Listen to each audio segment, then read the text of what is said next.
അപ്പം എന്തുകൊണ്ടും തെലുങ്കിൽ ലോഞ്ച് ആവാൻ ഇതിനപ്പുറത്തേക്കൊരു ഓപ്ഷൻ ഇല്ല, ഒരു പടം ഇല്ല.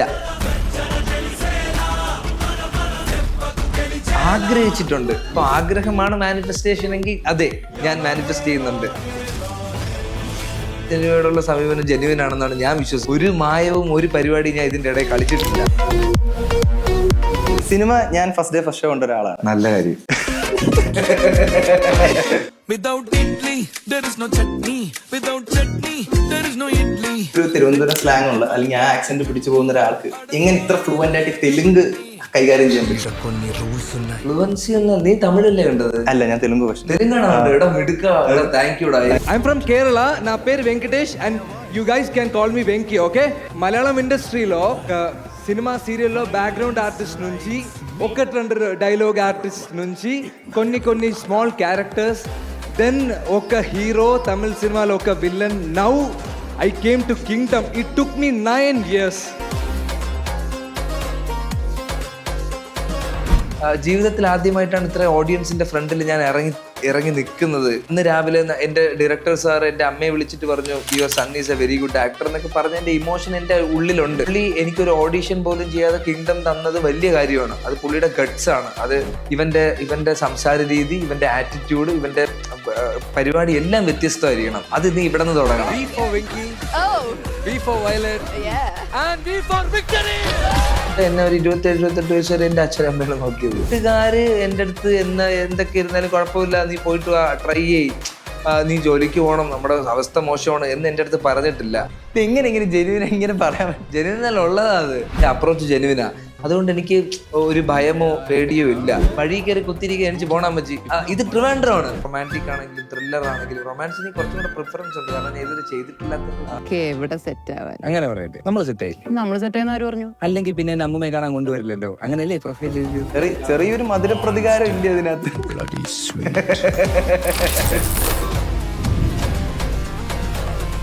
സിനിമാത്തിക്കിലേക്ക് എല്ലാവർക്കും സ്വാഗതം. ചില ആക്ടേഴ്സിന്റെ ഉയർച്ചയിൽ പ്രേക്ഷകർ എന്ന നിലയിൽ നമ്മൾ ഒരുപാട് ആഗ്രഹിക്കും. അപ്പോൾ ഇന്ന് എൻ്റെ കൂടെ ഉള്ളത് അത്തരം ഒരു ആക്ടറാണ്, വെങ്കടേഷ്. ഹലോ. അപ്പം നമ്മുടെ ഏറ്റവും പുതിയ വിശേഷം കിങ്ഡം എന്ന് പറയുന്ന pan Indian block buster cinema തന്നെയാണ്.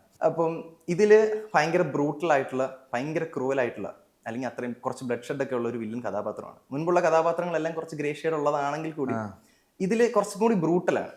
അപ്പം എങ്ങനെ ഉണ്ടായിരുന്നു കിങ്ഡത്തിൽ ഈ കഥാപാത്രത്തിന്റെ എക്സ്പീരിയൻസ്? അടിപൊളിയായിരുന്നുടാ. ഇതിന് മുന്നേ ഞാൻ റിബൽ എന്ന് പറഞ്ഞൊരു തമിഴ് പടം ചെയ്തിട്ടുണ്ടായിരുന്നു. അതിൽ ഇതുപോലൊരു ഇതിന്റെ ഒരു വേറൊരു പരിപാടി, ഇങ്ങനെ പോവുക, ആൾക്കാരെ ഉപദ്രവിക്കുക, വെറുതെ എടുത്തിട്ട് അടിക്കുക, തിരിച്ചിടി വാങ്ങിക്കുക. അപ്പം അങ്ങനത്തെ ഒരു കാറ്റഗറിയാണ്. അപ്പൊ അതിൽ നിന്ന് മുരുകനിലേക്ക് വരുമ്പോഴേക്കും മുരുകൻ ഒരുപാട് ഷെയ്ഡുള്ളൊരു കഥാപാത്രമാണ്. ഇതിനേക്കാളും മെയിനായിട്ട് ഇത് ഗൗതം ഒരു ജേഴ്സിക്ക് ശേഷം എടുക്കുന്ന സിനിമ.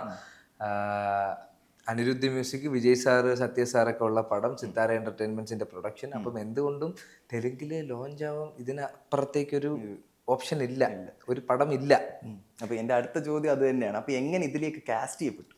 എങ്ങനെ കാസ്റ്റ് ചെയ്യപ്പെട്ടെന്ന് വെച്ചാൽ എനിക്കറിയില്ല. എനിക്ക് സഡൻലി ഒരു കോള് വന്നിട്ട് ഇങ്ങനത്തെ ആളുടെ പടമാണ് എന്ന് മാത്രമേ പറഞ്ഞു. ഡേറ്റ് ഉണ്ടോ എന്ന് ചോദിച്ചു. ഞാൻ പറഞ്ഞ ആവശ്യത്തിനുണ്ട് സാർ. അങ്ങനെ നമ്മൾ പോയി ലുക്ക് ടെസ്റ്റ് ഒക്കെ നടത്തിയപ്പോഴാണ് അവർ പറഞ്ഞത് ഓക്കെ ആണ്, നമുക്ക് ചെയ്യാം എന്ന്. ഡയറക്ടർ സാറ്, ഞാൻ ചോദിച്ചു സാറിന് ഞാൻ ഓക്കെ ആണോ? സാറ് പറഞ്ഞു ഓക്കെ ആണ്, നമുക്ക് ചെയ്യാം. അതായിരുന്നു ഇതിൻ്റെ ഒരു തുടക്കം. പിന്നെയാണ് ഞാൻ ചോദിച്ചത്, ഡയറക്ടർ സാറിനോട് ഞാൻ ചോദിച്ചിട്ടില്ല, ബാക്കി അസോസിയേറ്റ്സിനോട് ചോദിച്ചു, എടാ ഞാൻ എങ്ങനെയാടാ ഇതിനകത്ത് വന്നത്? അപ്പം പറഞ്ഞ് എന്തോ ഒരു പരിപാടി അവർ കണ്ടു, റിബലിന്റെ ട്രെയിലറോ അല്ലെങ്കിൽ എൻ്റെ ഏതോ ഫോട്ടോയോ എന്തോ ഇൻസ്റ്റാഗ്രാമിൽ ഇങ്ങനെ പൊക്കോണ്ടിരുന്നപ്പോൾ ലക്കിലി അവർ കണ്ട് അവർക്ക് ഇഷ്ടപ്പെട്ടിട്ട് അവരിങ്ങനെ ഡയറക്ടറിന് കാണിച്ചു കൊടുത്തു. ഡയറക്ടറിനും ഇഷ്ടപ്പെട്ടു. അങ്ങനെയാണ് ഞാൻ ഇതിനകത്ത് ലവ്ലി യുഎസ് വേദ എന്ന് പറയുന്ന സിനിമയുടെ ട്രെയിലർ കണ്ടിട്ടാണ് റിബലിലേക്ക് വിളിക്കുന്നത്. ഇതെല്ലാം കണക്റ്റഡ് ആണ്. പിന്നെ ഭയങ്കര കണക്റ്റഡാ. ഒരു ബട്ടർഫ്ലൈ എഫക്ട് പരിപാടിയാണ് ഈ സിനിമ. ഞാൻ ഫസ്റ്റ് ഡേ ഫസ്റ്റ് ഷോ കണ്ട ഒരാളാണ്. നല്ല കാര്യം. അപ്പൊ ഞാൻ അവിടെ വെങ്കിയെ കാണുമ്പോൾ എന്നെ വിസ്മയിപ്പിച്ച മറ്റൊരു കാര്യം എന്തെന്നാൽ, ഇത്രയും ഫ്ലുവൻ്റ് ആയിട്ട് തെലുങ്ക് സംസാരിച്ചിട്ട് ഒരുപാട് സ്ഥലത്ത് ചിലപ്പോൾ പറഞ്ഞിട്ടുള്ള കാര്യമായിരിക്കും. പക്ഷെ എങ്ങനെ ഇതിപ്പോ ഒരു തിരുവനന്തപുരം സ്ലാങ് ഉള്ള അല്ലെങ്കിൽ ആ ആക്സെന്റ് പിടിച്ചു പോകുന്ന ഒരാൾക്ക് എങ്ങനെ ഇത്ര ഫ്ലുവൻ്റ് ആയിട്ട് തെലുങ്ക് കൈകാര്യം ചെയ്യാൻ പറ്റി. ഫ്ലുവൻസി എന്നാൽ നീ തമിഴല്ലേ കണ്ടത്? അല്ല, ഞാൻ തെലുങ്ക് പക്ഷേ. തെലുങ്കാണോ ഉണ്ട്? എടാ മിടുക്ക, എടാ താങ്ക് യുടാ. എനിക്ക് ഭയങ്കര ഹാപ്പി ആയിരുന്നു തെലുങ്ക് ഡബ് ചെയ്ത് കഴിഞ്ഞപ്പോഴേക്കും. അപ്പം അത് ഞാൻ എടുത്ത് ചോദിക്കാനുള്ള കാര്യം അതാ. ഞാൻ വിചാരിച്ചിരുന്നത് തമിഴ് കണ്ടിട്ട് പ്രീ റിലീസിനെ പറ്റിയല്ലോ ചോദിക്കുകയാണെന്ന്. എടാ എനിക്ക് പേഴ്സണലി ഭയങ്കര ഹാപ്പി ആയിരുന്നു.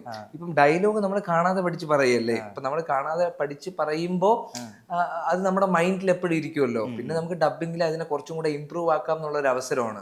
ഈ ടീം എല്ലാം ഭയങ്കര കിടിലായിരുന്നു, ഡബിങ്ങിന് എന്റെ കൂടെ ഇരുന്ന ആൾക്കാരും. അപ്പം അത് കാരണം നമ്മൾ ഇങ്ങനെ റീവർക്ക് ചെയ്ത് ഭയങ്കര എക്സ്പീരിയൻസ് ആയിരുന്നു തെലുങ്കിൽ ഡബ് ചെയ്തപ്പോ. പക്ഷെ എന്നാൽ ഈ ഷോട്ടിന്റെ സമയത്ത് ഒരു ഡയലോഗ് നമ്മൾ കൃത്യമായിട്ട് അതിന്റെ ചെറിയ സൗണ്ടിന്റെ കൊണോട്ടേഷൻസിന്റെ വ്യത്യാസം വരുമല്ലോ. വരും. അത് ഡബിൽ റീകറക്ട് ചെയ്യും. പക്ഷേ ഞാൻ സ്പോട്ടിൽ എന്താണോ പറഞ്ഞത് അത് തന്നെയാണ് ഞാൻ പിടിക്കാൻ നോക്കിയിട്ടുള്ളത്. സ്പോട്ടിൽ ഇതേപോലെ ഞാൻ എഡീസിന് ഇങ്ങനെ വരും, അവൻ ഇങ്ങനെ ഓരോ സീൻ എനിക്ക് അവന്റെ രീതിയിലുള്ള ഒരു പ്രൊനൗൺസിയേഷൻ എനിക്ക് വോയിസ് ആയിട്ട് അയച്ചു തരും, ഒരു മോഡുലേഷൻ. അതിനെ ഞാൻ എന്റെ രീതിയിലാക്കും. കാരണം ഇതിനകത്ത് എന്താന്ന് വെച്ചാൽ ഞാനൊരു തമിഴ് ക്യാരക്ടറാണ്. അപ്പം എനിക്ക് ആ ഒരു ലിബർട്ടി ഉണ്ട്, എനിക്ക് തെലുങ്ക് പറയുന്നില്ല. പക്ഷെ ഞാൻ ഇതിൽ പറഞ്ഞിട്ട് എനിക്ക് ഏറ്റവും നന്നാക്കണം എന്നുള്ള രീതിയിൽ തന്നെയാണ് നമ്മൾ ഇരുന്ന് ചെയ്തത്. കാരണം ഇതിന് മുന്നേ ഉള്ള എന്റെ പല ചിത്രങ്ങൾക്കും എന്റെ ഡബിങ്ങിന്റെ പേരിൽ എനിക്ക് ഒരുപാട് പരാമർശം ഞാൻ കേട്ടിട്ടുണ്ട്. പക്ഷെ അത് എന്തുകൊണ്ട് ഗുണമാണ്. കാരണം അവര് ഇങ്ങനെ പറഞ്ഞത് കൊണ്ടാണ് എനിക്ക് കുറച്ചും കൂടെ ഇങ്ങനെയാണ് ഡബിങ്, ഇങ്ങനെയൊക്കെ നമ്മൾ നോക്കണം. ഇപ്പോഴും അതിന്റെ ഒരു പരിപാടി എനിക്ക് കിട്ടിയിട്ടില്ല. പക്ഷെ ഡബിങ് ഇങ്ങനെ ഒരു മുഴച്ചു നിൽക്കുന്ന ഒരു ഫീൽ ഇല്ലാത്ത രീതിയിൽ മാക്സിമം ബെറ്റർ ആക്കി നല്ലതാക്കി ചെയ്യണമെന്നുള്ളൊരു ആഗ്രഹമുണ്ട്. അപ്പം ഇതെല്ലാം ഈ ക്രിറ്റിസിസം കേട്ടത് കൊണ്ട് എനിക്ക് ഉണ്ടായതാണ്. പക്ഷെ coming to Kingdom Telugu dub ചെയ്തപ്പോൾ ഞാൻ ഭയങ്കര ഹാപ്പി ആയിരുന്നു. ഭയങ്കര ഹാപ്പി ആയിരുന്നു. ഇതിപ്പം ഈ തെലുങ്ക് ഇത്രയും ഫ്ലുവന്റ് ആയിട്ട് സംസാരിക്കാനായിട്ട് വെങ്കി മുൻപ് ചെയ്ത ഒരു തെലുങ്ക് ഫിലിം ബാക്ക് ചെയ്തിട്ടുണ്ടെന്ന് ഞാൻ കേട്ടിട്ടുണ്ട്. അതെ. എന്തായിരുന്നു അതിന്റെ? പക്ഷെ ചില കാരണങ്ങൾ ഇറങ്ങിയിട്ടില്ല. അതൊരു 6 കൊല്ലം മുന്നേ ഞങ്ങൾ ഷൂട്ട് ചെയ്തത്, നായികന് മുന്നേ ഞങ്ങൾ ഷൂട്ട് ചെയ്ത സാധനമാണ്. അപ്പം അതിൽ ഇതേപോലെ ഡയലോഗ് കാണാതെ പഠിച്ച് പറഞ്ഞു. അപ്പൊ എനിക്ക് ബേസിക് കുറച്ച് തെലുങ്ക് അറിയാം. തിരിച്ച് കിങ്ഡത്തിലേക്ക് വരുമ്പോഴേക്കും മെയ് 9 തൊട്ട് ഞങ്ങൾ ഷൂട്ട് ചെയ്യാം. അപ്പൊ 1 വർഷം ട്രാവലാ. അപ്പൊ അവരോട് ഞാൻ തെലുങ്കിലാണ് സംസാരിക്കുന്നത്. അപ്പം ഞാനൊരു നോൺ തെലുഗു അവിടെ, അല്ലെങ്കിൽ എനിക്ക് തെലുങ്ക് പ്രോപ്പറായിട്ട് അറിയാത്ത ഒരാള് തെലുങ്ക് പറയുമ്പോൾ അതിൽ എന്ത് തെറ്റ് വന്നാലും അതിനൊരു ലിബർട്ടി ഉണ്ടല്ലോ, നമുക്കൊരു ഫ്രീഡം ഉണ്ടല്ലോ. അപ്പൊ നമുക്ക് ടെൻഷൻ ഇല്ല. ഒരു ലാംഗ്വേജ് നമ്മൾ തെറ്റിച്ചാൽ നമുക്ക് അതിൽ നമുക്ക് ഫംബിൾ ആയാലോ ടെൻഷൻ അങ്ങനെ നമുക്ക് ബേസിക്കലി ഇല്ല. അപ്പം ഈ പടത്തിലേക്ക് വരുമ്പം ഇതിലെ ചില വേർഡ് അന്ന് ഞാൻ പഠിച്ച തെലുഗു പടത്തിന്റെ ഡയലോഗുമായിട്ട് സിമിലർ ആയിട്ടുള്ള കുറച്ച് വേർഡുകളുണ്ട്. അപ്പം ആ മെമ്മറി പവറിൽ എനിക്ക് കുറച്ചും കൂടെ ഈസി ആയിട്ട് വരും. ചിലതൊക്കെ പുതിയതായിട്ടാണ് ഞാൻ വാക്കുകൾ കേൾക്കുന്നത്, അത് കുറച്ച് പാടായിരുന്നു. അതിങ്ങനെ ആ വേർഡ് ഇങ്ങനെ പറഞ്ഞ് നമ്മള് ചില ട്രിക്കുകളൊക്കെ ഉണ്ട്. അത് ഞാൻ ഇങ്ങനെ യൂട്യൂബിലൊക്കെ കണ്ട. അപ്പൊ പെൻസിലൊക്കെ നമ്മൾ കടിച്ചു പിടിച്ചിട്ട് നമ്മൾ ഇതിന്റെ ഒരു ക്ലാരിറ്റിക്ക് വേണ്ടിയിട്ട് നമ്മൾ ഇതേ സാധനം പറഞ്ഞു നോക്കും. അങ്ങനത്തെ ഒരു പരിപാടി ചുമ്മാ ട്രൈ ഔട്ട് ചെയ്ത് നോക്കി. അത്രയും വലിയൊരു വർക്ക്ഔട്ട് സെഷൻ ഒക്കെ ഉണ്ടായിരുന്നു. അങ്ങനെ ഒരു വലിയ വർക്ക്ഔട്ട് ഒന്നുമില്ല, ഇതൊക്കെ വേറെ ബേസിക് സാധനം. ഇത് യൂട്യൂബിലൊക്കെ നമ്മൾ കണ്ട് ചുമ്മാ ട്രൈ ഔട്ട് ചെയ്ത് ഇതൊക്കെ എന്തോരം ഹെൽപ്പ് ചെയ്യുന്നു എന്ന് ചോദിച്ചാൽ എനിക്ക് അറിഞ്ഞൂടാ. വെറുതെ ഇരിക്കുന്ന സമയത്ത് ഇങ്ങനെ ഓരോന്നും ട്രൈ ചെയ്യും, അത്രേ ഉള്ളൂ. അപ്പൊ സിനിമയിൽ ചിലപ്പോൾ ഒരുപക്ഷെ ഡബിങ്ങിലൊക്കെ ചിലപ്പോൾ കുറച്ചും കൂടി കൂടുതൽ ക്ലിയർ ആക്കാൻ വേണ്ടി സഹായിച്ചിട്ടുണ്ടായിരിക്കും. പക്ഷെ ഈ സ്പീച്ച് പറഞ്ഞ സമയത്ത് എങ്ങനെ ഈ ഓൺ സ്റ്റേജിൽ അത് പറ്റിയത്? എടാ അത് ബേസിക് തെലുങ്കാ ഞാൻ പറഞ്ഞത്. അതാണ് ഞാൻ പറഞ്ഞത്. ഇപ്പൊ മെയ് 9 തൊട്ട് ഞാൻ കിങ്ഡം സെറ്റിലുണ്ട്. അപ്പം എനിക്ക് ഒരാളുടെ അടുത്ത് സംസാരിക്കുമ്പം എനിക്ക് തെലുഗും ഇംഗ്ലീഷും കലർന്ന ഞാൻ സംസാരിക്കുന്നത്. അല്ലാതെ അവരുടെ തമിഴിൽ ഞാൻ സംസാരിച്ചിട്ടില്ല, മലയാളത്തിൽ സംസാരിച്ചിട്ടില്ല. എപ്പോഴും പ്രോപ്പർ ഫുൾ എനിക്ക് ഇംഗ്ലീഷിൽ സംസാരിക്കാൻ പറ്റില്ല. കാരണം എനിക്ക് ഫുൾ ഇംഗ്ലീഷ് സംസാരിക്കണമെന്ന് എനിക്ക് അറിഞ്ഞൂടാ. അപ്പം തെലുങ്കും ഇംഗ്ലീഷും മിക്സ് ചെയ്താൽ ഞാൻ സംസാരിച്ച് എന്റെ ശീലം അതാ ഈ ഒരു കൊല്ലമായിട്ട്. അപ്പൊ അത് കാരണം നിരന്തരമായിട്ട് ഒരാളടുത്ത് സംസാരിക്കുമ്പോൾ ഉള്ള ഒരു ബേസിക് വേർഡ്സ് എനിക്കറിയാം, എവിടെ നിന്ന് വരുന്നു, എനിക്ക് ഇങ്ങനത്തെ ബേസിക് ടേംസ് എനിക്കറിയാം. പ്രോപ്പർ ഗ്രാമർ ഒന്നും എനിക്ക് അറിഞ്ഞൂടാ. അപ്പം ഇതൊക്കെ ഹെൽപ്പ് ചെയ്തത് കൊണ്ടാണ് അവിടെ എനിക്ക് തെറ്റിയാലും കുഴപ്പമൊന്നും ഇല്ല എന്നുള്ള രീതിയിൽ ആ ഒരു എക്സൈറ്റ്മെന്റിന്റെ പുറത്ത് അങ്ങനെ ഇങ്ങനെയൊക്കെ സംസാരിച്ചത്. സ്പീച്ചിന് ഇത്രയും എനർജി വരാൻ കാര്യം എന്താ? സ്പീച്ചിന് എടാ എനർജി എന്ന് പറഞ്ഞാൽ അത്രയും ഓഡിയൻസ് ഉണ്ടടാ, അവരുടെ എനർജിയൊക്കെ നമുക്ക് കിട്ടും. പിന്നെ അത്രയും വലിയൊരു സ്റ്റേജ്, വിജയ് സാറ്, അനിരുദ്ധ്, ഇവരെല്ലാരും ഉള്ളൊരു സ്ഥലം. ജീവിതത്തിൽ ആദ്യമായിട്ടാണ് ഇത്രയും ഓഡിയൻസിന്റെ ഫ്രണ്ടിൽ ഞാൻ ഇറങ്ങി നിൽക്കുന്നത്. അപ്പം ആ ഒരു എനർജി, ആ എക്സൈറ്റ്മെന്റും. അന്ന് രാവിലെ എന്റെ ഡയറക്ടർ സാർ എന്റെ അമ്മയെ വിളിച്ചിട്ട് പറഞ്ഞു your sun is A very good actor എന്നൊക്കെ പറഞ്ഞ എന്റെ ഇമോഷൻ എന്റെ ഉള്ളിലുണ്ട്. എനിക്ക് ഡയറക്ടർ സാറിനെ ഭയങ്കര എനിക്ക് ഇഷ്ടമാണ് പുള്ളി. കാരണം പുള്ളി എനിക്കൊരു ഓഡിഷൻ പോലും ചെയ്യാതെ കിങ്ഡം തന്നത് വലിയ കാര്യമാണ്. അത് പുള്ളിയുടെ ഗട്ട്സ് ആണ്. അത് ഒരു തരത്തിൽ നോക്കുമ്പോൾ എന്റെ ലക്കുമാണ് അത്. അപ്പം ഈ ലവും ഇമോഷനും എല്ലാം എൻ്റെ ഉള്ളിൽ ഞാൻ ഇങ്ങനെ വെച്ചിട്ട് അത് ആ പോയിന്റിൽ ഞാൻ ഇങ്ങനെ എക്സ്പ്രസ് ആയത്. അപ്പം ഒബ്വിയസ്ലി എക്സൈറ്റഡ് ആണല്ലോടാ, ഇത്രയും വലിയൊരു പടത്തിന്റെ ഇത്രയും വലിയൊരു ഓഡിയോ ലോഞ്ചിൽ ഇത്രയും വലിയൊരു ക്യാരക്ടറിനെ റെപ്രസെന്റ് ചെയ്ത് ഞാൻ ഇങ്ങനെ സ്റ്റേജിൽ നിൽക്കുന്നു എന്ന് പറയുന്നത് അൾട്ടിമേറ്റ്ലി എന്നെ സംബന്ധിച്ചിടത്തോളം അത് വലിയൊരു കാര്യമാണ്. അതെ, ഇന്ത്യയിൽ ഇപ്പൊ ഏതൊരു നടന്റെയും ഏറ്റവും വലിയൊരു ആഗ്രഹമായിരിക്കും ഗിരീഷ് ഗംഗാധരന്റെയും ജോമോൻ ടി ജോണിന്റെയും ഫ്രെയിമുകൾക്കിടയിൽ അഭിനയിക്കാൻ ഉറപ്പായിട്ടും. ആ ഒരു എക്സ്പീരിയൻസ് അല്ലെങ്കിൽ അവരുമായുള്ള ഇന്ററാക്ഷൻസ് എങ്ങനെയുണ്ടായിരുന്നു? ഇപ്പം നോക്കുവാണെങ്കിൽ ഇപ്പം നമ്മുടെ മലയാളി സാന്നിധ്യം ആ സിനിമയിൽ കൂടുതലാണ്. 4 പേരാണ് പ്രത്യക്ഷത്തിൽ എനിക്ക് കാണാൻ പറ്റില്ല. അതായത് ബാബുരാജ് സാറായാലും ഇപ്പം വെങ്കി, അതുപോലെ ജോമോൻ ടി ജോൺ, ഗിരീഷ് ഗംഗാധരൻ. ആ ഒരു ഇന്ററാക്ഷൻ എങ്ങനെ ഉണ്ടായിരുന്നു? ഭയങ്കര അടിപൊളിയായിരുന്നു. ഞാൻ പണ്ട് മുതൽ ആഗ്രഹിച്ചിട്ടുണ്ട് ഗിരീഷ് ചേട്ടന്റെ ജോമോൻ ചേട്ടന്റെ ഒക്കെ ഫ്രെയിമിൽ വരിക, അഭിനയിക്കുക എന്നുള്ള രീതിയിൽ. അപ്പം എന്റെ ഫസ്റ്റ് ഷോട്ട് ഗിരീഷ് ചേട്ടനാണ് എനിക്ക് എടുത്തത്, ജസ്റ്റ് ഒരു റിയാക്ഷൻ ഷോട്ട്. അപ്പം അന്ന് ഫസ്റ്റ് ഞാൻ നിൽക്കുമ്പോഴും ഗിരീഷ് ചേട്ടൻ ചോദിച്ചു എന്താ ഒരു പേടി പോലെ. ഞാൻ പറഞ്ഞില്ല കുഴപ്പമൊന്നുമില്ല കേട്ടോ, ഒരു കുഴപ്പമില്ല, നമുക്ക് ചെയ്യാന്നൊക്കെ പറഞ്ഞിട്ട് പുള്ളി ഭയങ്കര ചില്ല. അങ്ങനെ ഒരു ദിവസം പിന്നെ അടുത്ത സ്കെഡ്യൂളിലോട്ട് ഗിരീഷ് ചേട്ടൻ ഇല്ല. ഗിരീഷ് ചേട്ടൻ നേരെ കൂലിയിലേക്ക് പോയി. ഒരു ദിവസത്തേക്ക് എന്റെ ഒറ്റ സ്കെഡ്യൂള്, എന്റെ ഒറ്റ ഷോട്ട്. ബാക്കി പ്രോപ്പർ പണ്ടത്തെ പരിപാടിയെല്ലാം ഗിരീഷ് ചേട്ടനാണ് ഷൂട്ട് ചെയ്തത്. എന്റെ അടുത്ത സ്കെഡ്യൂളിലോട്ട് മൊത്തം ജോമോൻ ചേട്ടനാണ്. അപ്പം ജോമോൻ ടി ജോൺ ഒബ്വിയസ്ലി നമ്മൾ അദ്ദേഹത്തിന്റെ ഒക്കെ ഭയങ്കര ഇഷ്ടപ്പെടുന്ന ആൾക്കാരാണ്. അപ്പം അടുത്ത ജോമോൻ ചേട്ടൻ വന്നപ്പോഴും എനിക്ക് ആദ്യം സംസാരിക്കാനും, കാരണം ജോമോൻ ചേട്ടന്റെ വർക്കിലാണ് നമ്മൾ അതിന്റെ ഇടയിൽ. പക്ഷെ എന്നാലും ഞാൻ ഹായ് ചേട്ടാ, ഞാനാണ് മുരുകൻ പരിപാടി ചെയ്യുന്നത്. നീ എങ്ങനെ ഇത് ബന്ധപ്പെട്ട്? ഞാൻ പറഞ്ഞു ചേട്ടാ എനിക്ക് അറിഞ്ഞൂടാ ഇവരെ എങ്ങനെ എന്നെ വിളിച്ചാണ്. ശരി, തെലുങ്ക് അറിയാമോ? തെലുങ്ക് അറിഞ്ഞൂടാ കേട്ടോ, ഇങ്ങനെ പഠിക്കുന്നുണ്ട് ശരി എന്നൊക്കെ പറഞ്ഞു. അപ്പം പിന്നെ ഓരോ സ്കെഡ്യൂളിലും എനിക്ക് പുള്ളി ഡെയിലി ഞാൻ പോയി സംസാരിക്കും. എനിക്ക് പുള്ളി തന്നൊരു സ്പേസ് ഉണ്ട്, കംഫർട്ടബിൾ സ്പേസ് ഉണ്ട്. എനിക്ക് എപ്പോഴും DOP-യെക്കാളും ഒരു ചേട്ടനെ പോലെയാണ് ഞാൻ എപ്പോഴും ജോമോൻ ചേട്ടനെ കാണുന്നത്. എന്നിട്ട് ഞാൻ ഡെയിലി പുള്ളിയെ വിളിച്ച് ഗുഡ് മോർണിംഗ് പറയുന്ന ഒരാളൊന്നും അല്ല. പക്ഷെ ഇനി എപ്പോ കാണുമ്പോഴും എനിക്ക് is like a brother to me. കാരണം പുള്ളി എന്നെ സപ്പോർട്ട് ചെയ്ത പല രീതികളിലാണ്. എന്നെ ഭയങ്കരമായിട്ട് ഹെൽപ്പ് ചെയ്തിട്ടുണ്ട്. എന്റെ കടയിൽ പുള്ളി വന്നിട്ടുണ്ട്. ഇറങ്ങിയതിനു ശേഷമാണ്? ഇല്ല, ഇറങ്ങിയതിനു ശേഷമല്ല, ഷൂട്ട് കഴിഞ്ഞിട്ട് പുള്ളി ട്രിവാൻഡ്രത്ത് വന്നപ്പോ കടയിൽ വന്ന് പുള്ളി കഴിച്ചിട്ടുണ്ട്. പുള്ളി എന്നെ കുറെ ആൾക്കാരുടെ അടുത്ത് സജസ്റ്റ് ചെയ്തിട്ടുണ്ട്. ഈവൻ പടത്തിന്റെ പോസ്റ്റർ ഇറങ്ങിയപ്പോ വിനീതേട്ടനൊക്കെ ഷെയർ ചെയ്തു. അപ്പൊ വിനീതേട്ട അതിൽ എഴുതിയിട്ടുണ്ടായിരുന്നു ജോമോൻ സെറ്റിൽ വെച്ച് നിന്നെ പറ്റി പറഞ്ഞിട്ടുണ്ടായിരുന്നു. അപ്പം അതൊക്കെ ഭയങ്കര വലിയ കാര്യമാണ്. ഞാൻ ഭയങ്കര ഗ്രേറ്റ്ഫുള്ളും ഭയങ്കര ഹാപ്പിയാണ് ഇത്രയും നല്ല മനുഷ്യരുടെ കൂടെ വർക്ക് ചെയ്യാൻ പറ്റിയതിൽ എന്നുള്ളത്. ഇപ്പൊ സിനിമയില് വൈറ്റ് ഓൺ വൈറ്റ് കോസ്റ്റ്യൂം എന്ന് പറയുന്നത് ഒരു വലിയൊരു റെസ്പോൺസിബിലിറ്റിയാണ് എന്നെ സംബന്ധിച്ച്, അല്ലെങ്കിൽ ഒരു പ്രേക്ഷകനെ സംബന്ധിച്ചോളം നമുക്ക് വലിയൊരു റെസ്പോൺസിബിലിറ്റി തോന്നും. ഇപ്പം മണിരത്നം സാറിന്റെ നായകനായിക്കോട്ടെ, മഹേഷ് നാരായണന്റെ മാലിക് ആയിക്കോട്ടെ, അതിലെല്ലാം വൈറ്റ് ഓൺ വൈറ്റ് എന്ന് പറയുമ്പോൾ ഒരു ഓൾ ടൈം ക്ലാസിക് കോസ്റ്റ്യൂമാണ്. അതായത് ഒരു നായകന്റെ വേഷം എന്നുള്ള രീതിയിലായിരിക്കും ചിലപ്പോൾ കൂടുതൽ സിനിമകൾ അത് കാണിച്ചിട്ടുള്ളത്. പക്ഷേ കിങ്ഡത്തിലേക്ക് വരുമ്പോഴത്തേനും ഒരു പ്രതിനായക വേഷത്തിനാണ് ആ ഒരു കഥാപാത്രം ആ ഒരു വേഷം വന്നിട്ടുള്ളത്. അപ്പം ഇതൊരു റെസ്പോൺസിബിലിറ്റി ആയിട്ട് തോന്നിയിട്ടുണ്ടായിരുന്നു? ഇല്ല, നീ ഇപ്പൊ പറഞ്ഞപ്പോഴാണ് ഞാൻ ഇങ്ങനെയൊക്കെ ആലോചിച്ചത്. എനിക്ക് ആ സമയത്ത് അങ്ങനെയൊന്നും ഇല്ല. എന്റെ അച്ഛന്റെ പൊതുവെ അദ്ദേഹം ധരിക്കുന്ന വേഷം വൈറ്റ് ആൻഡ് വൈറ്റ് ആണ്. അപ്പൊ എനിക്ക് അതായിരുന്നു റെസംബ്ലൻസ്. അപ്പൊ ഞാൻ ഇട്ടപ്പോ പോലും ഞാൻ ഭയങ്കര ഹാപ്പി ആയിരുന്നു. അപ്പം ഓരോ സീൻ എടുക്കുമ്പോഴും വ്യക്തമായിട്ട് ഡയറക്ടർ സാറിന്റെ അവിടെ നിന്ന് പറയും, അതായത് ഇങ്ങനെയാടാ ഇപ്പം നീ വൈറ്റ് ആൻഡ് വൈറ്റ് ആയതുകൊണ്ട് ഇത് നീ വേറൊരാളെ പ്രതിനിധീകരിക്കുകയാണ്, വേറൊരാളെ പോലെ നീ ആവാൻ ട്രൈ ചെയ്യണം. അപ്പം നീ അത്രയും പവർഫുൾ ആണ്, നിനക്കറിയാം. അപ്പൊ നീ കുറച്ചും കൂടെ സെറ്റിൽ ആവണം.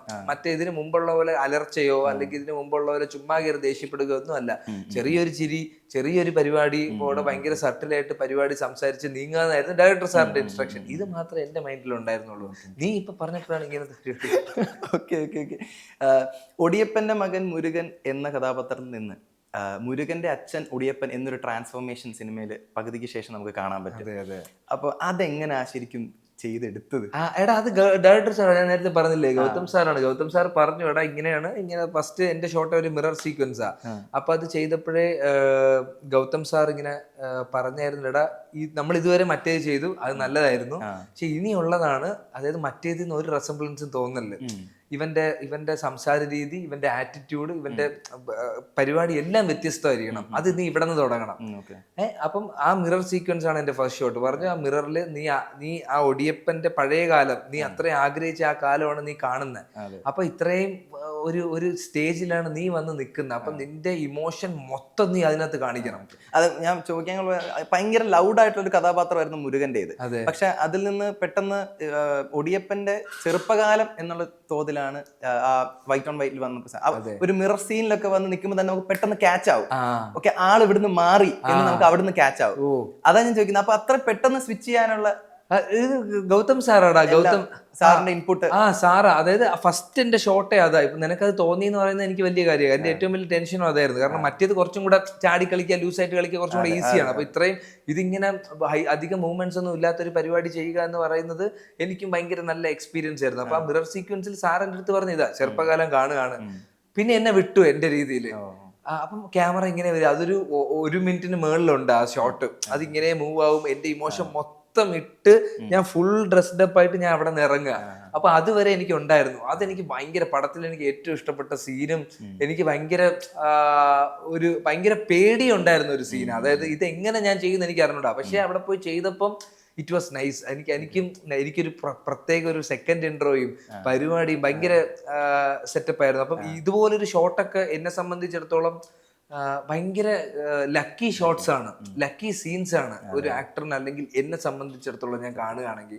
കാരണം എല്ലാ ഇമോഷനും അവ അതില് കാണിക്കുന്നുണ്ട്. വിഷമവും സന്തോഷവും പ്രൗഡും ഗിൽട്ടും എല്ലാം. ഒരു കരഞ്ഞുകൊണ്ടൊക്കെയാണ് ഭക്ഷണം കഴിക്കുന്നത്.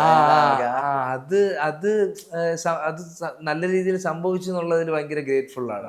നായകനായിരുന്നു ജീവിതത്തിലെ ഏറ്റവും വലിയൊരു വഴിത്തിരിവ്. പക്ഷെ അതിൽ ആദ്യത്തെ എപ്പിസോഡിൽ വന്നപ്പോഴത്തേനും ലാൽജു സാറിന് ഫോക്കസ് പോരാ, അല്ലെങ്കിൽ എനിക്ക് കണ്ടിരിക്കാൻ പറ്റുന്നില്ല എന്നൊക്കെ പറഞ്ഞൊരാള് ഇന്നിപ്പം പാൻ ഇന്ത്യൻ മൂവിയിൽ പ്രതിനായകനായിട്ട് പ്രേക്ഷകരെല്ലാവരും കൊതിക്കുന്ന ഒരു വേഷമാണ് ചെയ്യുന്നത്. ഇത് മാനിഫെസ്റ്റ് ചെയ്തിട്ടുണ്ടോ? എനിക്ക് ഇങ്ങനെ ഒരു വലിയൊരു ബ്രേക്ക് ത്രൂ കിട്ടും. എടാ, മാനിഫെസ്റ്റേഷന്റെ ഒരു പ്രോപ്പർ പ്രോസസ് ഒന്നും എനിക്ക് അറിഞ്ഞൂടാ. ഓക്കെ, ആഗ്രഹിച്ചിട്ടുണ്ട്. ഇപ്പൊ ആഗ്രഹമാണ് മാനിഫെസ്റ്റേഷൻ എങ്കിൽ അതെ, ഞാൻ മാനിഫെസ്റ്റ് ചെയ്യുന്നുണ്ട്. ഞാൻ ഒരുപാട്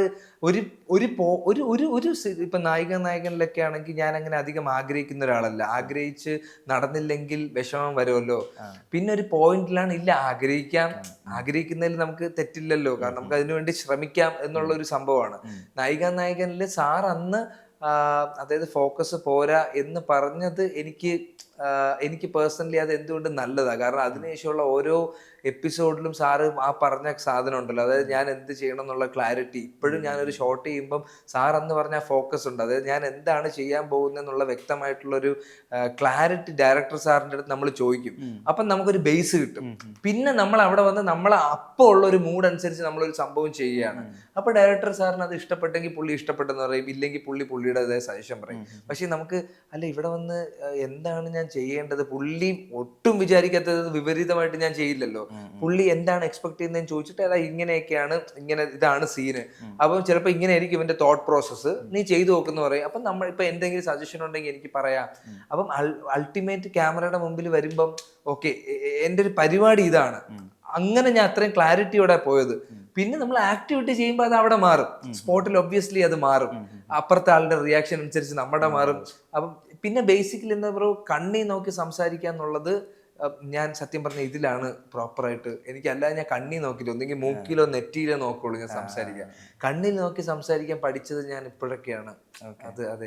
അപ്പൊ ഈ സിനിമ അഭിനയത്തിന്റെ ഒരു കുറെ ആദ്യ പാഠങ്ങൾ എനിക്ക് തോന്നുന്നു ലാൽജു സാറാണ് കുറെ പറഞ്ഞു. മെയിൻ ഇതാണ് ലാൽജു സാർ പറഞ്ഞത്. ഞാൻ അന്നും ഓർക്കുന്നത് ഈ ഫോക്കസ് ആണ്. ഫോക്കസ് ഇല്ലായ്മയോടെ വന്ന് നിൽക്കരുത് എന്നാണ് നമുക്ക് ഇനി ലാൽജു സാർ നമുക്ക് പ്രതീക്ഷിക്കാം. വിളിച്ച അപ്പൊ പോഞ്ഞ് പിന്നെ നമ്മുടെ ഒരു ഗുരു അല്ലേ അദ്ദേഹം. അതെ. അദ്ദേഹത്തിന്റെ സിനിമകളോട് കൂടുതൽ താല്പര്യം തോന്നിയിട്ടുണ്ട്. പിന്നെ ഒബ്വിയസ്ലി ലാൽജോ സാറിന്റെ ഇപ്പം മീശമാധവനാണെങ്കിലും ലാൽജോ സാറിന്റെ രണ്ടാം ഭാവം ആണെങ്കിലും എന്തിന് ഇപ്പം അയാളും ഞാനും തമ്മിൽ ആ സിനിമകളാണെങ്കിലും പുള്ളിപ്പുലികളാണെങ്കിലും എന്താണെങ്കിലും എനിക്ക് ഭയങ്കര ഇഷ്ടമാണ്. സാറിന്റെ കൂടെ ഞാൻ തട്ടുംപുറത്ത് അച്യുതനിൽ ഞാൻ അഭിനയിച്ചു നായകൻ കഴിഞ്ഞിട്ട് ഒരു പാട്ട് സീൻ ആണെങ്കിൽ പോലും എനിക്കത് ഭയങ്കര, അതായത് സാറിന്റെ ഇതിൽ എനിക്ക് ചെയ്യാൻ പറ്റി എന്നുള്ളൊരു ഭയങ്കര ഒരു ഹാർട്ട്ഫുൾ, ഒരു ഗ്രേറ്റ്ഫുൾ മൊമെന്റ് ഒക്കെ എനിക്ക് അന്ന് പേഴ്സണലി എനിക്ക് ഉണ്ടായി. സാറ് വിളിച്ചാൽ ഞാൻ പോകും. സാർ കിങ്ഡം സിനിമ കഴിഞ്ഞതിന് ശേഷം സാറ് കണ്ടിട്ടുണ്ടോ എന്നുള്ള കാര്യം എനിക്കറിയില്ല. ഞാൻ മെസ്സേജ് അയച്ചിരുന്നു. സാറ് എന്റെ പോസ്റ്ററും കാര്യങ്ങളെല്ലാം ഷെയർ ചെയ്തു. വെങ്കി എടാ ഞാൻ കാണാടാ, ഞാൻ പാലക്കാടാണ്, സാറ് വീട്ടിലാണ്, അപ്പൊ അവിടെ എന്തോ ഒരു പരിപാടിയായിട്ട് നിൽക്കുകയാണ്. ചിലപ്പം സാർ തിയേറ്ററിൽ നിന്ന് കാണുമായിരിക്കും, ഇല്ലെങ്കിൽ നെറ്റ്ഫ്ലിക്സിൽ ഇറങ്ങുമ്പോൾ സാർ എന്തായാലും ചെറിയൊരു മധുരപ്രതികാരം ഇല്ല അതിനകത്ത്. പക്ഷെ ഒരിക്കലും ഇല്ല. അല്ലടാ, പുള്ളി അത് പറഞ്ഞത് എന്തുകൊണ്ട് നല്ലതാ. പുള്ളി അന്ന് പറഞ്ഞത് കൊണ്ടാണ് എനിക്ക് ഇപ്പോഴും ഒരു സ്ഥലത്ത് പോകുമ്പോഴത്തേക്ക് നമ്മൾ ഫോക്കസോടെ ഇരിക്കുക. മറ്റേത് എനിക്ക് എന്താ അറിയാം, ഞാൻ ആബ്സെന്റ് മൈൻഡ് ആയിട്ടുള്ള ഒരു പേഴ്സണാണ്. അതായത് ഇപ്പൊ ഞാൻ പണ്ടാണെങ്കിൽ നിന്നോട് സംസാരിക്കുമ്പോൾ എൻ്റെ തലയിൽ 1008 കാര്യങ്ങൾ വരും.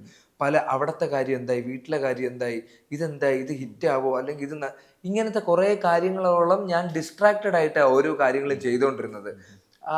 പക്ഷെ ഇപ്പൊ ഞാൻ അങ്ങനെയല്ല. ഞാനിപ്പോ പ്രസന്റിലാണ് നിൽക്കുന്നത്. ഇപ്പൊ ഞാൻ നിന്റെ കൂടെ സംസാരിക്കണമെങ്കിൽ എന്റെ മൈൻഡിൽ ഒന്നുമില്ല. നീ ചോദിക്കുന്ന ചോദ്യവും ഞാൻ തരുന്ന ഉത്തരവും മാത്രമേ എന്റെ മൈൻഡിൽ ഇപ്പോൾ ഉള്ളൂ. എന്റെ വീട്ടിലിപ്പോ എന്ത് നടക്കുന്നു എന്നുള്ള ചോദ്യം എനിക്കിപ്പോ ഇല്ല. ഇത് ലാൽജോ സാറാണ്. ഇതിന്റെ തുടക്കം ലാൽജോ സാറാണ് എനിക്ക് തന്നത്.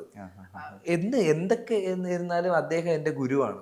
അതെ, ആദ്യകാലങ്ങളിലുള്ള തീർച്ചയായിട്ടും അതെ, അദ്ദേഹത്തിന്റെ ഈ പോയിന്റ് ആണ് ഞാൻ അന്നും ഇന്നും എപ്പോഴും ഞാൻ ഫോളോ ചെയ്യുന്നത്. ഫോക്കസ്. യെസ്. ഇപ്പം അഭിനയത്തിന് വേണ്ടി ഇത്രയും വലിയൊരു ആഗ്രഹം കൊണ്ട് നടക്കുക, ഒരു 8-9 വർഷം അതിനുവേണ്ടി ഇൻവെസ്റ്റ് ചെയ്യുക, ഇതിൽ ഒരു സാമ്പത്തികപരമായിട്ട് വലിയൊരു റിസ്ക് ഫാക്ടർ ഉണ്ട്. അതിനെ നമുക്ക് ബാക്കപ്പ് ചെയ്യണമെങ്കിൽ അത്രയും വലിയൊരു സപ്പോർട്ട് സിസ്റ്റം നമുക്ക് വേണം. അപ്പൊ വെങ്കിയുടെ അങ്ങനെ ഒരു സപ്പോർട്ട് സിസ്റ്റം ഫാമിലിയാണ്, അച്ഛനമ്മയാണ്. അതെ.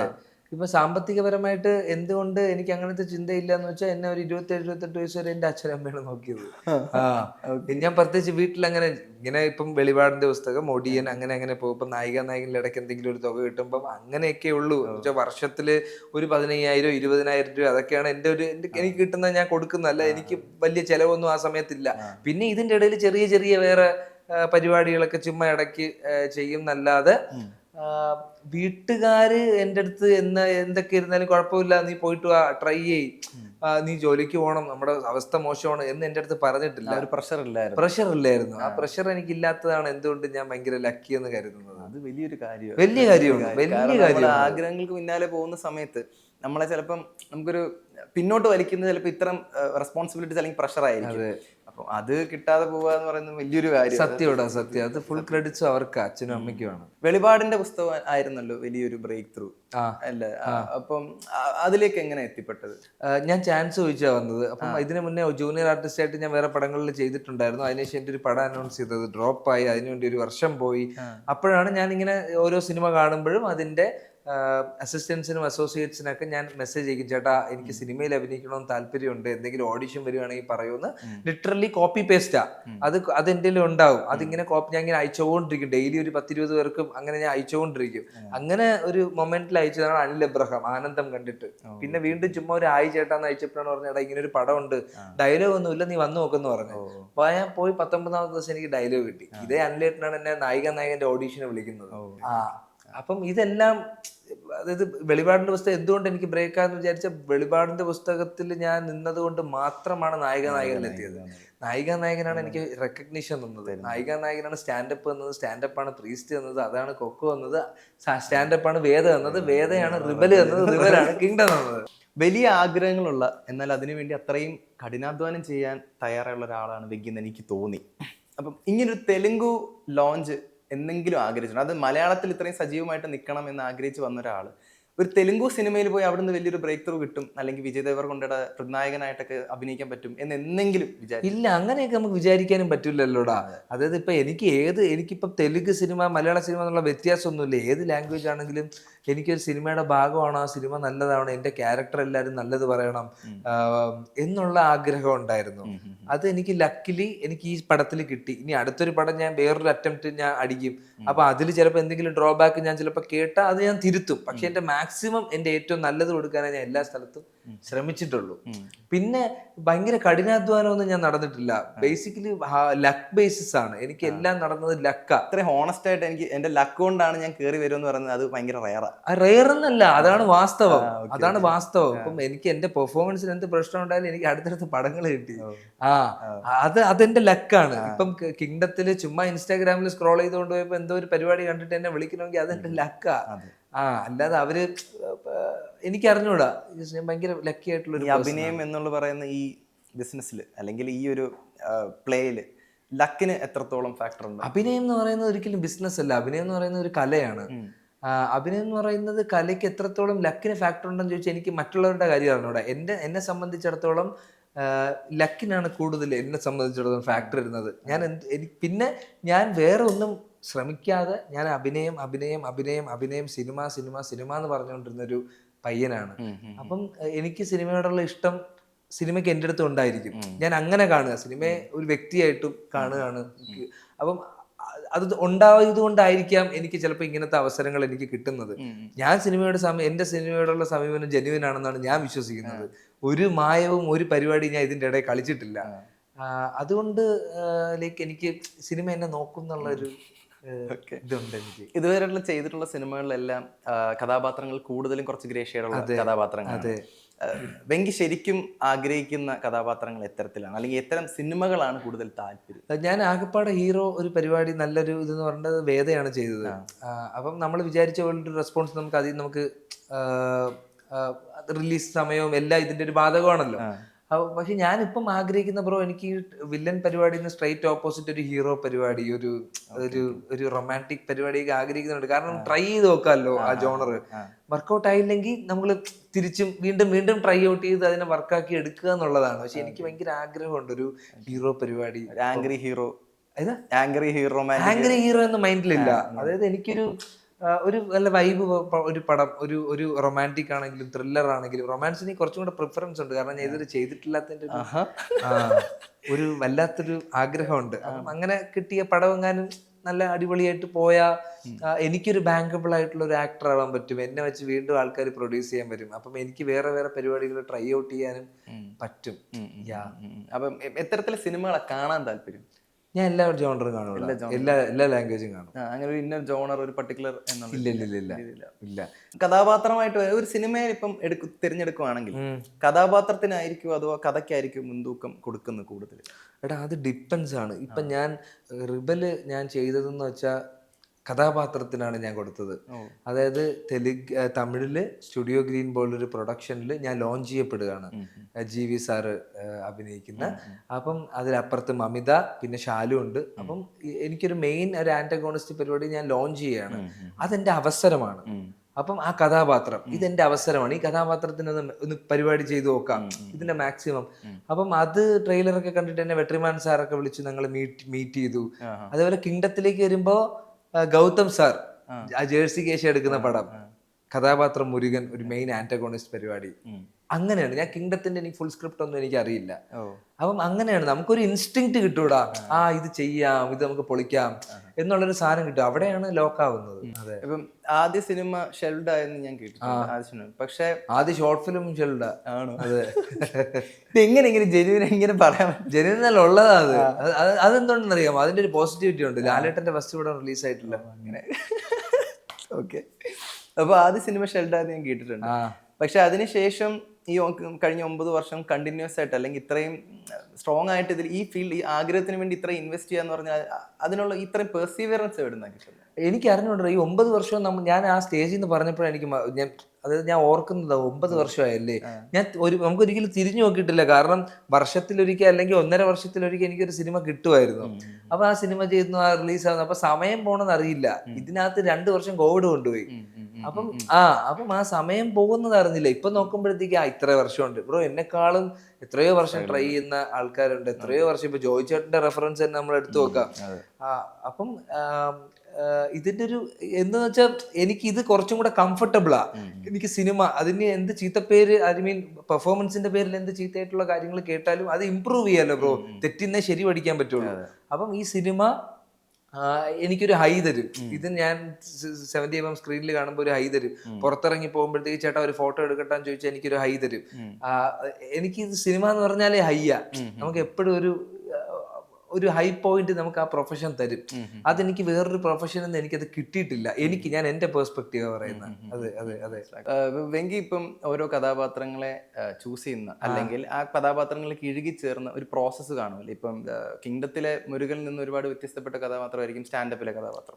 അതുപോലെ റിബല്, അങ്ങനെ ഇപ്പം ലവ്ലി യൂസ് വേദ, അങ്ങനെ ഈച്ച് ആൻഡ് എവറി ക്യാരക്ടേഴ്സ്. അപ്പം ആ പ്രോസസ്സ് എന്താ? ഒരു ഡയറക്ടർ തരുന്ന ആ ഇൻപുട്ടിനനുസരിച്ച് അങ്ങനെയാണോ അതോ? എടാ, എനിക്ക് സ്റ്റാൻഡപ്പിന്റെ സമയത്ത് പ്രോസസ്സിലുപരി എൻ്റെ ഉണ്ടായിരുന്ന പ്രശ്നം എന്ന് വെച്ചാൽ ഭയങ്കര ഫിയർ ആയിരുന്നു. ഫിയർ ഇൻ എ സെൻസ്, ഇതെനിക്ക് സിനിമ നല്ലതാവണം, സിനിമ നല്ലതായാൽ എനിക്ക് അടുത്തടുത്ത പടങ്ങൾ, അടുത്തടുത്ത് ഞാൻ എൻ്റെ സാമ്പത്തികമായിട്ട് വീട്, അത് ഇതെന്നൊക്കെ ഉള്ള മനക്കോട്ട കെട്ടിയിട്ടാണ് ഞാൻ ഇറങ്ങുന്നത്. അപ്പോൾ ഓരോ ഷോട്ടിന്റെ ഫ്രണ്ടിൽ നിൽക്കുമ്പോൾ ഇത് സൂപ്പറാക്കണം എന്നുള്ള പ്രഷറിലാണ് ഞാൻ ചെയ്യുന്നത്. 1. 2, സ്റ്റാൻഡപ്പിൽ ഞാൻ എന്താ പരിപാടി എന്ന് വെച്ചാൽ ഇവന്റെ ബാക്ക്ഗ്രൗണ്ട് എന്തായിരിക്കും എന്നൊക്കെ ഒരു പരിപാടിയിലൊക്കെ എഴുതി, എങ്ങനെയായിരിക്കും ഇവന്റെ ബോഡി ലാംഗ്വേജ്. ബ്രോസ് ആ ക്യാരക്ടറിന് കുറച്ച് കാശുള്ളവനാണ്. അപ്പം അതിന് വേണ്ടിയിട്ട് നമ്മളൊരു കാട്ടിക്കൂട്ടലുണ്ടല്ലോ. കാശുള്ളവൻ സാധാരണക്കാരനെ പോലെ തന്നെ നിൽക്കും. ആ റിയലൈസേഷൻ ഒന്നും അന്ന് എനിക്കില്ല. അപ്പൊ ആ ഒരു പക്ഷെ സിനിമയിൽ കുറച്ചും കൂടെ ലൗഡായിട്ട് കാണിക്കേണ്ട ഒരു സാഹചര്യം ഉണ്ടോ? അതായത് പ്രേക്ഷകർ ഇല്ല. അതെനിക്ക് അറിഞ്ഞൂടാ. ഞാൻ ഭയങ്കര ലൗഡായിരുന്നു. അത് പിന്നെയല്ലേ നമ്മൾ പഠിക്കുന്നത്. പിന്നെ അൾട്ടിമേറ്റ്ലി എന്നെ സംബന്ധിച്ചിടത്തോളം എടാ എന്റെ ഡയറക്ടർ പറയുന്നതാണ് ഞാൻ ചെയ്യുന്നത്. ഇപ്പം എന്റെ ഡയറക്ടർ ചിലപ്പം എന്റെ ഡയറക്ടർ ഒരുപാട് ട്രൈ ചെയ്ത് എന്നിൽ നിന്ന് വരാത്തതായിരിക്കാം.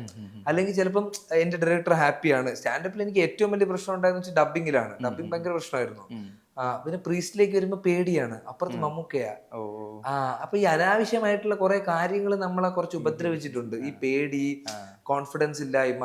അപ്പം അതൊക്കെയാണ്. അപ്പം ഇതെല്ലാം ഇല്ലാതെ ഇപ്പൊ പ്രോസസ് ഒന്നും നമ്മളിപ്പം റിബലിന് ഞാൻ അങ്ങനെ വലിയ പ്രോസസ് ഒന്നും എടുത്തില്ല. ഞാൻ ഫോർ എക്സാമ്പിൾ ഒരു ചെറിയ പരിപാടി എന്ന് പറഞ്ഞാൽ അതില് ചില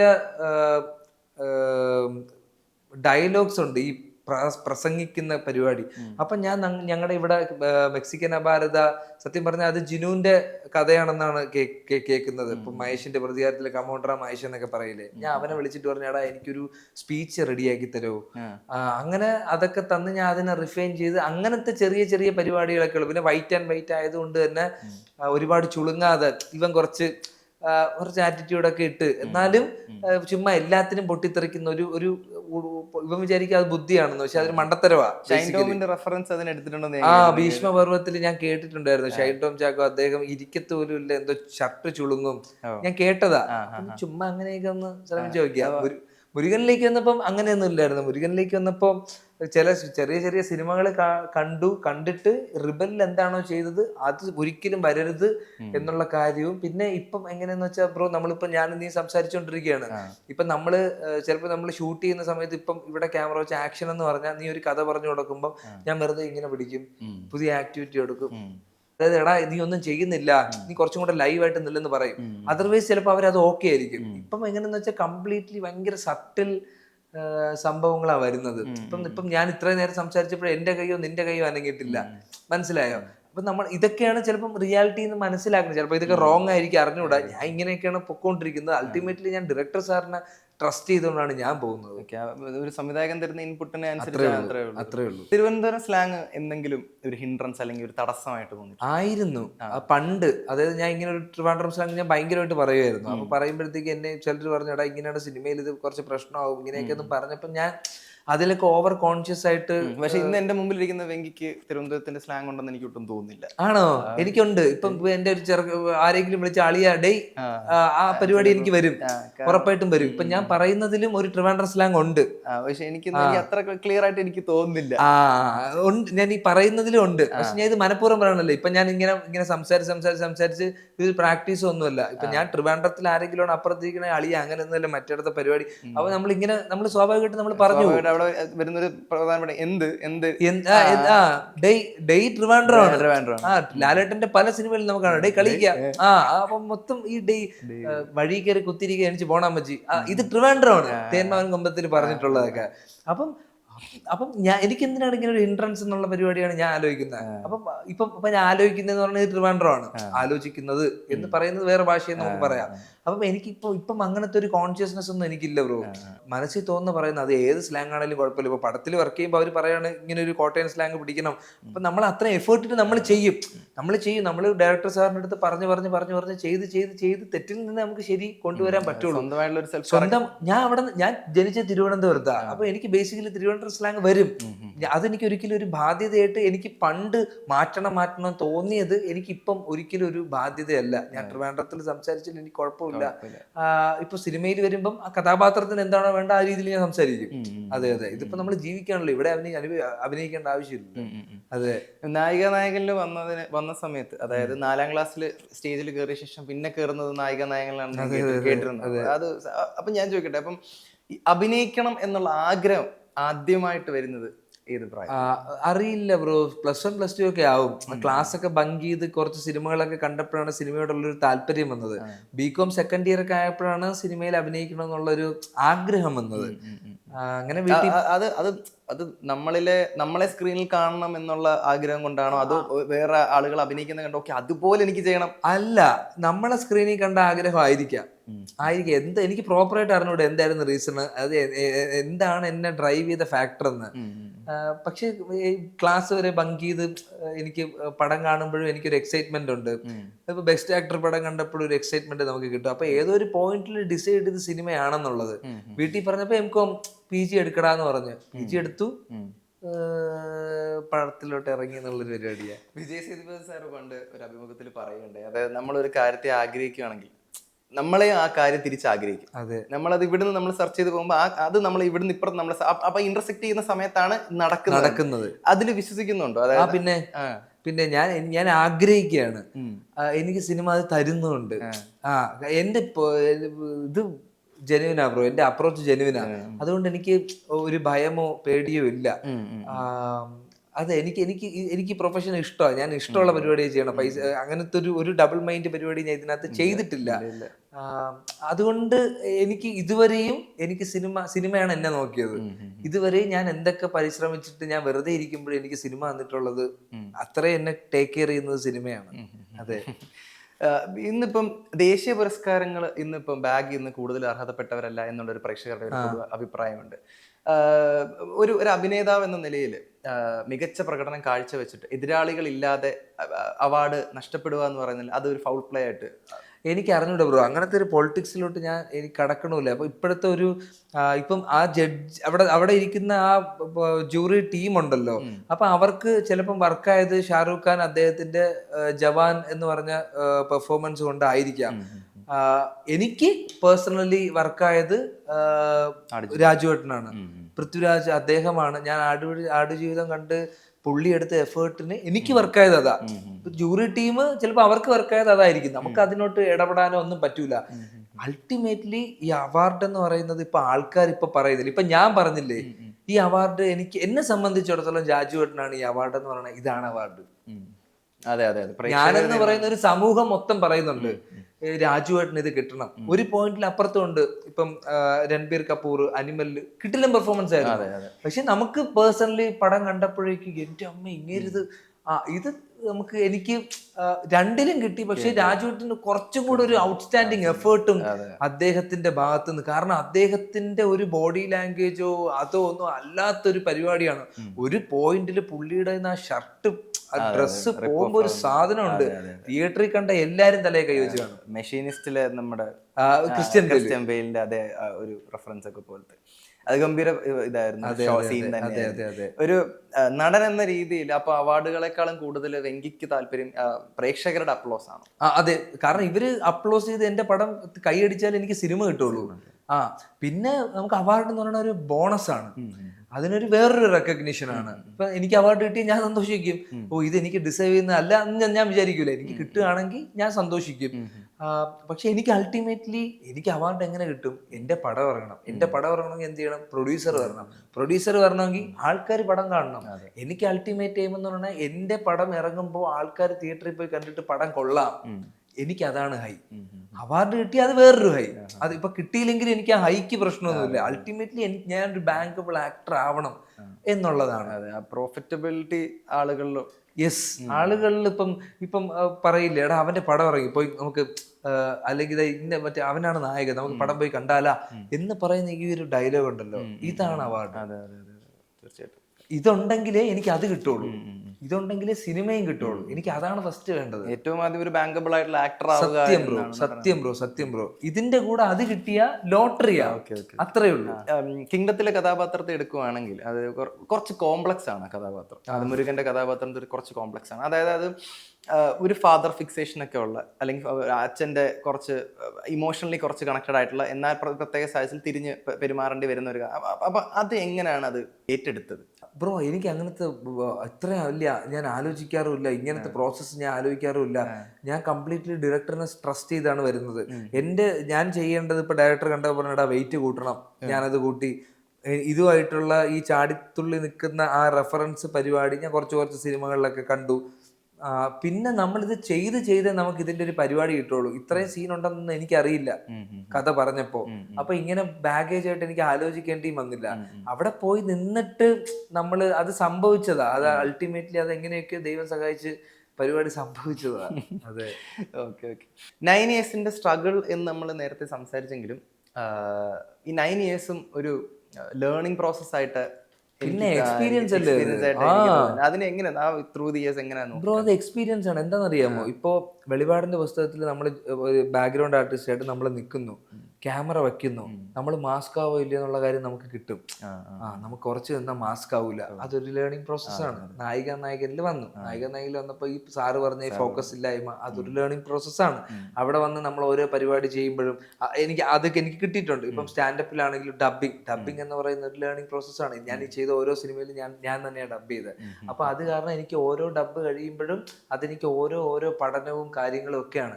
ഇപ്പം കിങ്ഡത്തിലേക്ക് വരുമ്പോൾ ഇനി അടുത്തൊരു പടത്തിലേക്ക് വരുമ്പോഴും ഞാൻ മാസ്ക് ആവോ ഇല്ലേ എന്നുള്ളത് എനിക്കൊരു 60-70% എനിക്ക് ജഡ്ജ് ചെയ്യാൻ പറ്റും. ഓക്കെ, പക്ഷെ മറ്റേതൊന്നും എനിക്കറിഞ്ഞൂടാ. ടെക്നിക്കാലിറ്റി, ലെൻസ് ചെയ്ത് അങ്ങനത്തെ കാര്യങ്ങളൊന്നും എനിക്കറിയില്ല. പക്ഷെ മാസ്ക് ആവോ ഇല്ല, ആ ഒരു സാധനം ചിലപ്പോൾ എനിക്ക് കിട്ടും. ഇപ്പൊ മാസ്ക് ആണെങ്കിലും നമ്മളിങ്ങനെ സംസാരിച്ച് എന്താ അങ്ങനത്തെ നമ്മൾ ബാക്കിൽ നമുക്കത് കിട്ടും. അപ്പം ഇത് ക്യാമറ കോൺഷ്യസ് ആയതുകൊണ്ടോ അങ്ങനെയല്ല, സ്വാഭാവികമായിട്ട് അത് വരും ബ്രോ.